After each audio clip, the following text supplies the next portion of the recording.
Kasama ang kapuso actors sa sina David Licauco at Dustin Liu sa ilang Pinoy celebrities na maglalaro sa basketball exhibition game laban sa South Korean Stars ngayong October 26 sa Mall of Asia Arena.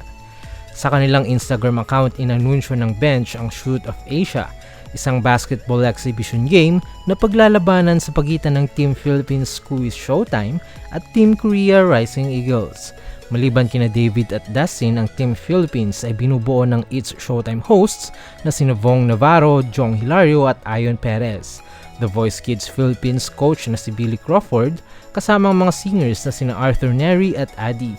Parte rin ng team sina JC De Vera, Wendell Ramos, Ronnie Alonte, Baylis Akot at Shanice Risler.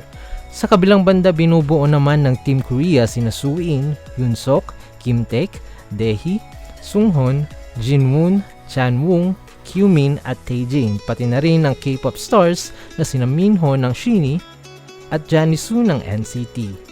Magkakaroon naman ng special performance sina Sandara Park, Billy at ang P-pop group na Horizon sa nasabing event.